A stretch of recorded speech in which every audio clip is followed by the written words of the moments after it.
speaking of reconciliation, speaking of infrastructure in general, last Tuesday, like I said, as soon as we finished recording, the Senate passed the $1.2 trillion infrastructure bill by a vote of 69-30.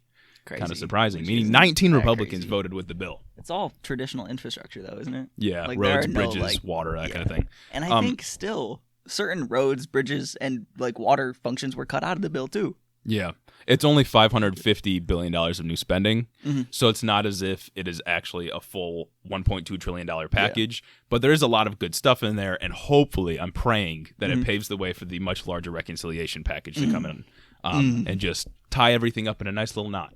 But speaking of that, shortly after they passed the infrastructure bill, the 1.21, the Senate spent 14 hours considering amendments to the budget resolution, which is the process that has to happen before they can consider a reconciliation package.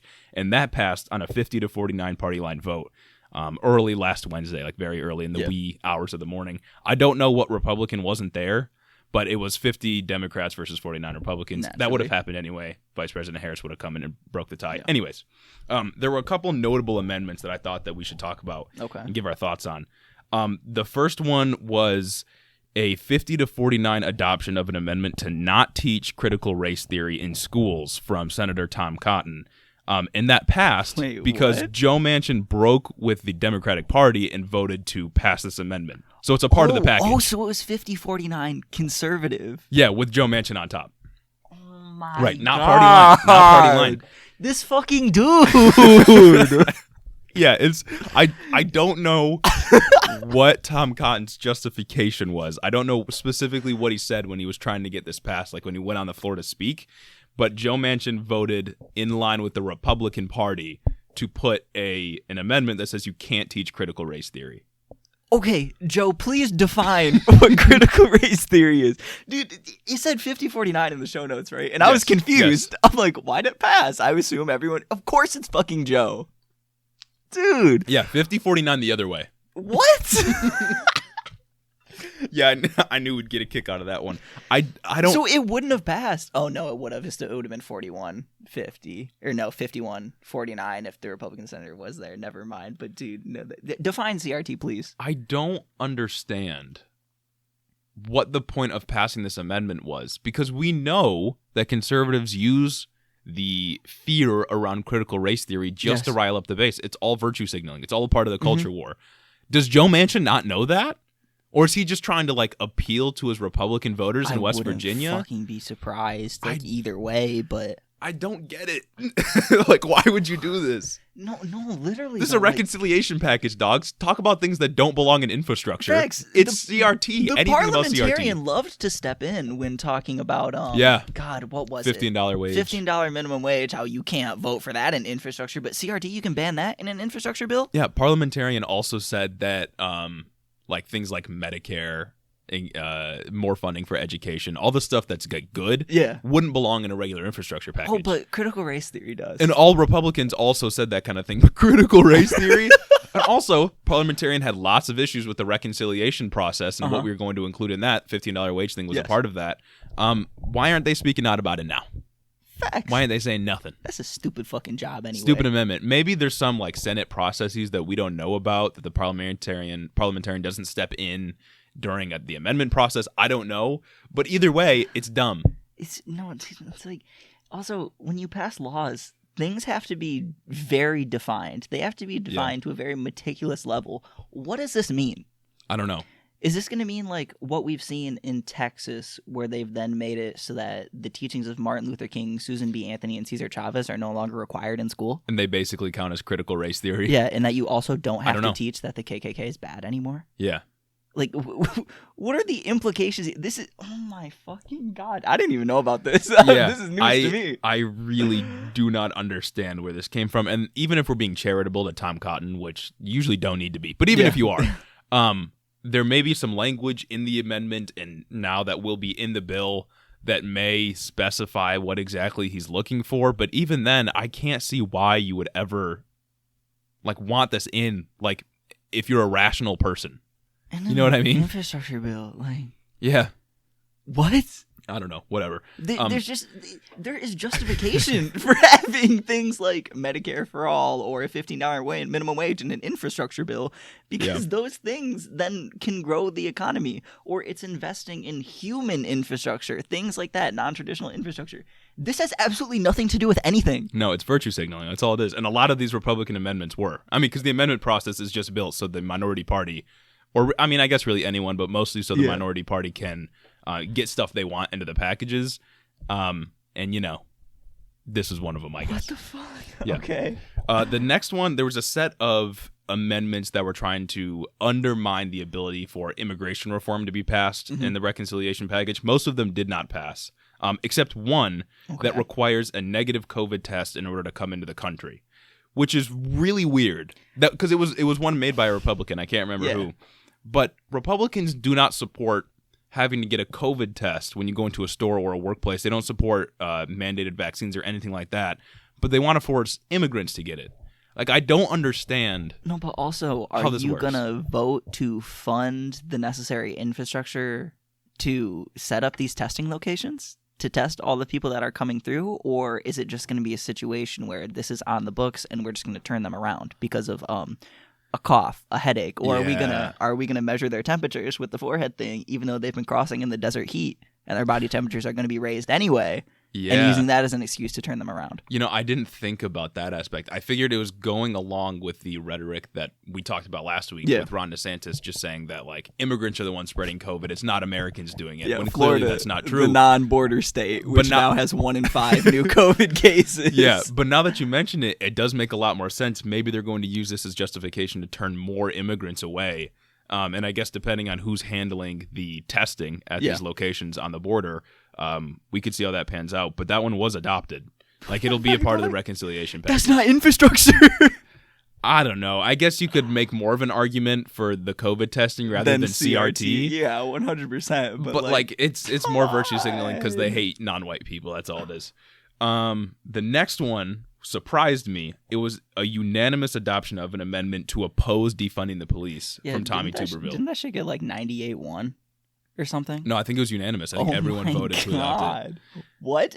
I saw a little bit about this. Doesn't it strict funding from municipalities that decide to lower funding for their police? Yeah. Have they defined what defunding the police is? I don't know, because I know Cory Booker got up and was like enthusiastic about it. Like, he was very happy that a Republican put this up for the amendment procedure, and he was like, we should all very enthusiastically vote yes on this. And I don't really know why. I think he may have been like mocking Tommy Tuberville because he's like, we don't want to do that anyway, Like, Democrats are like, we're not defunding the police regardless. No, I did see that. I'm pretty sure like his performance was satire. Yeah. But I think it's just because he's saying, like, we're not going to do that anyway. You got nothing to worry about, dog. Wait a minute. So Bernie also voted to pass this too then? He might have. I don't know. That's specifically. Weird. The article that I read said unanimous. And that may be because this also happened with the Green New Deal amendment thing. Yeah. One senator said something along the lines of the amendment they were proposing says something along the lines of, we're not going to ship any jobs overseas pursuant to the Green New Deal. And Bernie voted yes on that because he's like, the Green New Deal doesn't do that. So your amendment doesn't make a difference. Yeah. I'd be interested to see like the details, but also, I mean, I don't idolize politicians. Yeah, exactly. Like, I could understand if he did, and it's like, oh well, fuck that, Yeah, it's just another virtue signal in my book. Oh, 100%. And then the last one.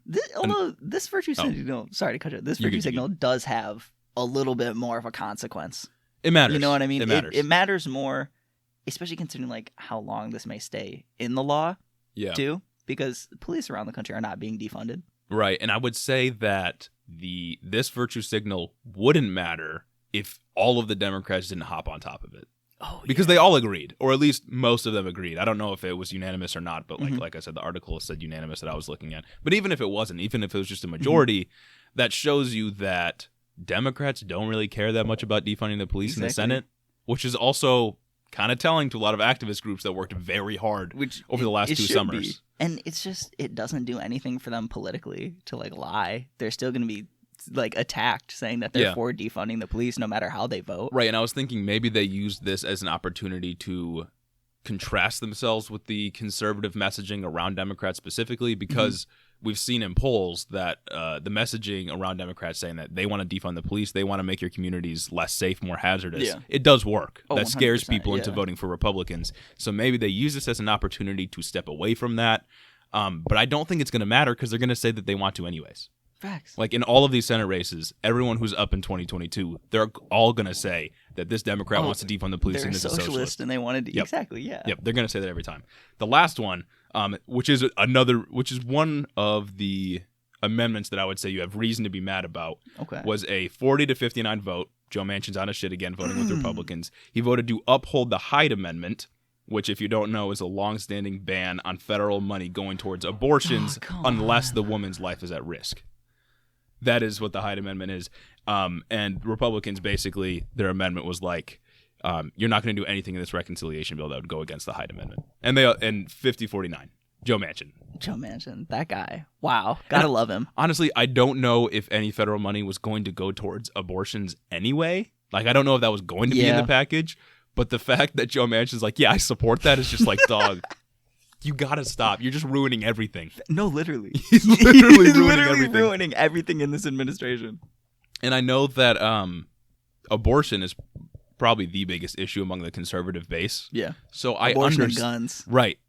Abortion, guns, right now CRT. Socialism. But abortion's pretty high up there. A lot of voters are one-issue voters for abortion. So, like, I can only guess that he's, again, placing electoral politics above his job and making sure he can get elected in West Virginia by doing things like making it so no federal money goes towards abortions, which is just like, come on.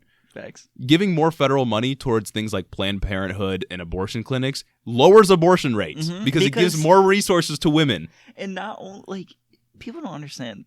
Organizations like Planned Parenthood don't only just do abortions. Yeah. They also give out free contraceptive. They have, like, courses, they do things to help the community. Like, it's not just abortions. Yeah. And all of those things lower abortion rates. Yes. Like, free contraceptive would lower abortion rates a lot. $15 minimum wage would also lower abortion rates. Yeah. But I don't think you want to hear about that. Taking money away from abortions only makes them more dangerous for low-income people. Yes. Because rich people are always going to get them. And it also increases the rate at which abortions are had, usually because these organizations that help women get abortions also do a hell of a lot of other things, and they can't do those now. Yeah. Which means that people are going to get more abortions if they don't have more options exposed to them. Like, it's dumb. It's dumb. It's the culture war. Oh, my God. It's religion interfering with our politics. What happened to conservatives being like, no, don't, like, do these things. Just boycott something. Don't legislate it. We don't need to write a law banning something or defunding things. Just, like, boycott them. Just boycott Planned Parenthood. Talk about big government. For real, bro. Talk about really big government. Talk about the government policing women's bodies. Oh, my goodness.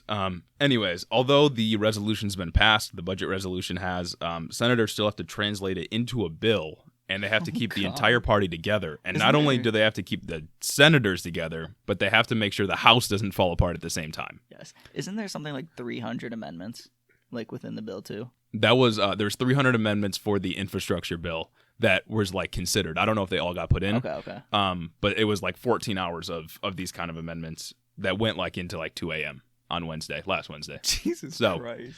Yeah, lots and lots of fun. In response to this, Republicans have threatened to not help raise the debt ceiling, which isn't something that I was really familiar with until looking into it. Yeah. But the debt ceiling is something that is routinely raised in the U.S. Because if it's not raised, the U.S. defaults on their loans, and we owe a lot of money to other countries. Wonderful. Which would crash the global economy. Yeah. Like, destroy everything.